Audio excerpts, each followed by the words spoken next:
Hello everybody, David Kennedy, Canopy Association and MLS President, here with another ordinary realtor who did extraordinary things. I'm Sandy Larsh, and I entered real estate in 1980 and retired in 2015. I was president in 1999. So Sandy, take us back to 1980 and what drew you to the real estate industry? What made you get into real estate? How'd you get in? The gal that we bought our house from, and we moved here in 1978, knew no one in Charlotte. And after a couple years here, she called me and she said, I'm going to go take the real estate class. Why don't you come? So I did, without any intention of getting into real estate. But at that time, you could go straight to your broker's license. So that's what I did. And went into business with the agent who sold us the house. Wow. Now, how many years did you stay with them? That was Prendergast Realty. Okay. She was one of the first women to own a company in Charlotte, Betty Prendergast. Okay. I was with Betty maybe 4 or 5 years. Then went into partnership with Nona Thompson, was Thompson and Larsh. I was in an automobile accident that sort of took me out of that. So after that, I said, I don't want ownership any longer, and went with Cottingham Chalk. Wow. So in those days, many people may not realize it, but there were some challenges just to be a woman to own their own business. You know, you had to deal with that. What was that like back then? Well, I didn't feel that, David, that there was a challenge in that I was a female, because there were a lot of women in real estate then. Actually, probably more women than men at that time. It just has grown with men as time has gone on, which is cool. So as you're working through your real estate career, what begins to draw you in towards service here at the association, then eventually leadership here at the association? Gosh, since I got involved with the board right away and enjoyed it so much. You learn so much from each other, from other realtors. And the staff was fantastic, always. And that's what drew me to it. And I stayed active at the board for quite a long time. So in the late 1990s, there seemed to be a trend just nationwide for things to go a little bit more internet-based and the use of computers. And you were in leadership in the late 90s here. How was that with regards to the association? How did that trend go along here? Well, let me tell you, I was so lucky when I was president. Roy Curry resigned. He had been the CEO. And he resigned the year I was president. So I was panicked. And I was so lucky to have Tony Smith as multiple listing. He took over that part of it almost, so that I just could be for everything else, because he understood the technology and et cetera. I did not. Well, you delegated. You had Tony. I did. Yes. I did. And thank you, Tony. But so while Tony was busy with the MLS, you were busy with, I think, getting a new CEO. Yes. Now, how did that? What was the criteria you were looking for? Do you remember how that came about? How'd you get? That's just a big thing. It was a really big thing. And Patty McKeel was my vice president, and she and I led the interviews and so on, the research and everything. And we had a committee, and we ended up hiring Tim Minton, who was here for a couple years, and then Anne Marie came on board. It was wonderful to have her. So were you around when Tim Minton was hired, and then you were around when Anne Marie was hired? I was not, no, Okay. because I was president when we brought Tim in. Okay. And then so past president, and then bye-bye. They didn't even run by you to check. They didn't check whether they were No, okay. So how did we, you have some experiences as preceding being president. How did those experiences kind of help shape your leadership in '99? Like, what are some things that you felt like maybe helped galvanize, prepare you for when you actually were president in a like a Y2K era where people there was some concern about that? I'm not quite sure of your question, Sure. but let me answer it in this way. One of the things that I did when, again, I was president-elect, with the correct terminology, and the association used to send the president-elect to a leadership class, and I think it was the chamber that put that on. I'm not sure. And I just thought that was fantastic and came and brought that to the board, and who approved that we develop a leadership class for our association. Don Anderson, Judy Kendall, and David Barnhart. And I would just sit there and we would look into buses and the cost of buses and, you know, where would we tour the city? In other words, we're trying to put this program together. And then again, staff came on board with us and helped us out and put together the program. So I'm very proud of that. And so as far as like a basis for leadership, to me, that is kind of what started all of that. So you recognized a need for our association that was growing to need new leaders. And you went about creating a curriculum almost, or program for people who aspire to be leaders to kind of go through experiences, tours, classes to do this effectively. Yes. Okay. Yeah. And it's still going, I believe. From a leadership perspective, with so many people, I think one of the first things we ask people is what year you graduated from Leadership Academy. I think when we go around the table at board meetings, when we're just orienting ourselves with each other, almost everyone to a person can say what year they graduated. Isn't that great? It is. Isn't that great? It is. I just think I love it. I just think that's exciting to me. Do you remember?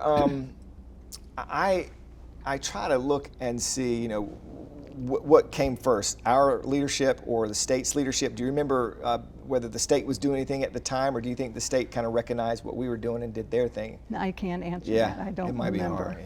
Yeah. So, but we do remember the state has theirs now, and they would want, to an extent, they're like, we want everybody to go through our leadership, and Charlotte was like, wait a minute, we got one. We got one. We're good. Well, maybe they were first. I don't know. They may have been. So one thing that we're still using now that has still stood the test of time, besides Leadership Academy, is a Supra lockbox. Oh my goodness. So you, under your leadership, we introduced the Supra. Am I correct in that? So you had a hand in rolling out the Supra lockbox. Well, we worked on Supra locks, it seemed like forever. So at what point was I involved? All along. Right. So is my best answer for you on that. So how did showings happen before the Supra? Oh my goodness. Oh my goodness. It was disaster. And today it would really be disaster. We'd have to go pick up keys at offices. Oh. And then, of course, return the key. Okay. Think about that. Uh-huh. Wow. Yeah. So you're out all day with 10 keys to different houses, and then you have to return those keys to each of those agencies. Hopefully a few had duplicate keys. It was a nightmare. So a listing agent may put some kind of, if you borrow a key or check out a key, a listing agent From could their say, hey, office. this is my only copy, I need it back in an hour. Well, they better not have the only copy. Or, that would really be disastrous. or they say, this is, I need, would they put limitations on You'd get it how- at the office, the front Yeah. office, and they'd have their big box with all these keys that had been marked and everything. Doesn't that sound like ancient times? Oh my gosh. Yeah, I know. It does. And it just how it is, the technology has expanded. I think we used to have not transaction coordinators, but showing coordinators. You would call the office and schedule it, and now it's all showing time, and the evolution is. It's wonderful. When do you see what's the next thing after Supra? Do you look ahead and say, I wonder what's going to come after Supra, if we'll ever need a lockbox, if we just have, people are starting to put the codes on the door now, where you don't even need a key, you just punch it in. Yeah. The evolution is just keeps I would going. imagine, and with all these, everybody with security systems on their homes, I would think there's going to be a jive on that, just like you're saying. Yeah, I would think. As a leader now, I wonder, we have a contract with Supra, and it's almost like, how far down the road do we expect Supra to be meaningful? It's something that we need. It's fun to have this. Tell me, what's the biggest obstacle you felt like you had to overcome when you were coming up as a leader, or during your presidential year? What was one thing that kind of stood out that it was a problem you were presented with, but you got through it, and how'd you get through it? Well, I'd say probably the biggest obstacle for me was that the CEO left, Yeah. and we had to find somebody. And so there I was a realtor, an agent, not a CEO of a company. So that to me was a toughie, having to do that. And like I said, thank goodness Tony Smith was by my side and helped with the running of the association. Yeah. Yeah. Did you know who to call? Who was your first phone call? Do you remember? Like, how do you get candidates to do this? Did you have multiple? I don't remember. You don't remember? We just put you know how staff helped, of Yeah. course, and just put out those feelers to get people. And I mean, we had several people that we interviewed. Several.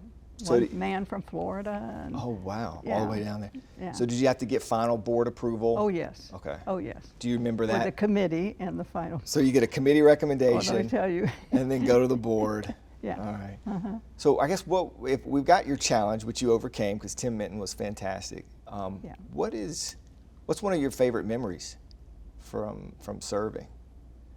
Well, I think bringing the leadership Academy? development Yeah, here. leadership development. And then I was very involved, and I just loved the Housing Opportunity Foundation. It has a new name. Yes, Canopy Housing Foundation. Okay, There we Canopy go. Housing Foundation, and I was involved with that for years and years and years. Just they were nice and kept me on that committee and within that group. And I love that because it does so much. Oh my gosh, they've done so much in the community in so many different ways.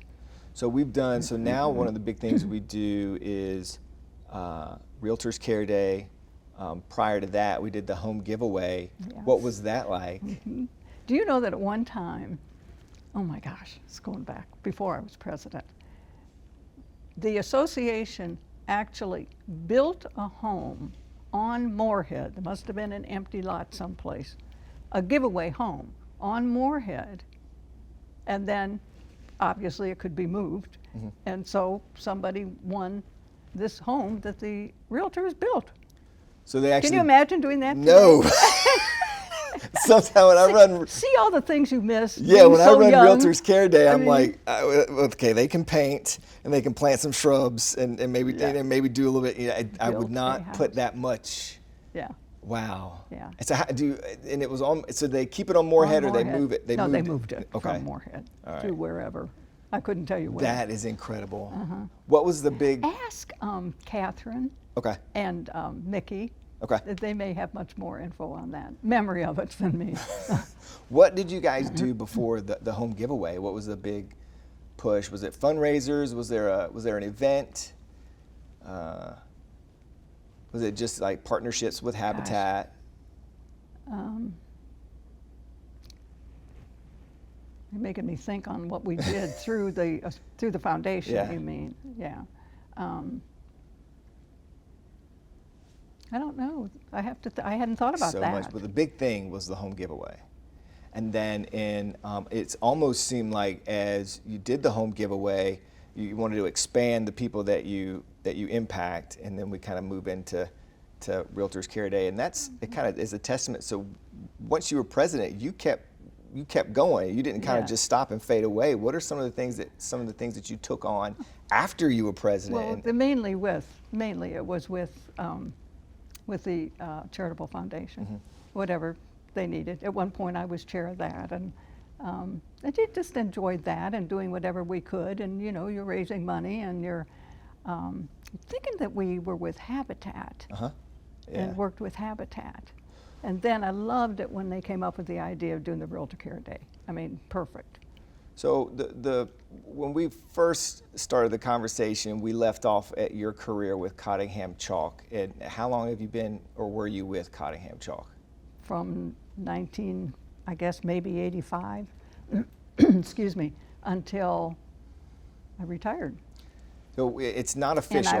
And I was a agent with them for 20 years, and then I went into management. So I don't know if it's official, but I would be willing to wage a respectable amount of money that there have been more association presidents from your firm than any other firm. What do you think that says about A, your firm, and B, your leadership within the firm? I think that it shows the culture of Cottingham Chalk. And you have the culture of wanting to be involved in the community. So whether it's involved, other organizations outside of real estate or within the real estate community. And I do think that a lot of people were hesitant, even when I ran, because an agent running, can you run your business and be president? That's tough. But again, the culture at our company was such that I can't tell you how many agents helped me out. Yeah. And they would pitch in and take a client out when I couldn't, or when I was out of town at a convention or whatever was going on. They'd pitch in. I can't tell you how many did that. So I think when other agents within our company saw that this could happen, they too felt I could do this. And then when some issues came up that they were passionate about, that opened those doors for them. Wow.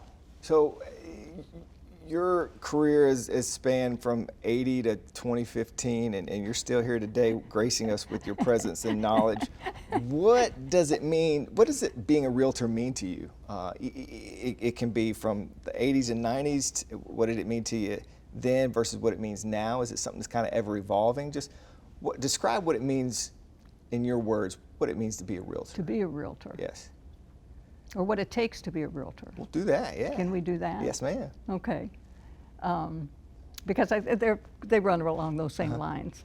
But I think you have to have a high ethics and honesty. You have to have empathy for your client and really listen. Huge listening skills. I think if you have those things, you're going to be successful. You've got to have energy. And you got to ride the ups and the downs, whether those are because of one client that takes you on those up and downs, or maybe it's the financial climate is what's going on that takes you up and down. And you have to have the stamina to ride that.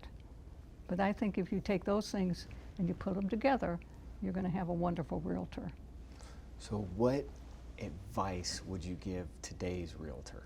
If you had today's realtor in front of you, what advice would you give us? Oh my. Oh, I could probably come up with a whole bunch of things. We don't have time. Let's see. Just be true to yourself. Give the job time. One of the hardest things for me, I had to build my book of business. We didn't know anybody in Charlotte. We moved from Milwaukee, Wisconsin. We knew no one. My husband was on the road traveling, was a manufacturer's rep, so there wasn't even an office for us to get to know people. And it was hard to build your book of business. So you have to have that, you gotta stick to it and you gotta hang in there. And once you do that, love the business. One time, one of the agents in our office, she had just closed a sale, and she said, I just cannot have any more friends, because everybody loved her that worked with her. And they all wanted her to come over for dinner. And they all wanted her to be her buddy. And let's go to lunch. And she just finally said, I can't have any more friends. So that's a good realtor to me.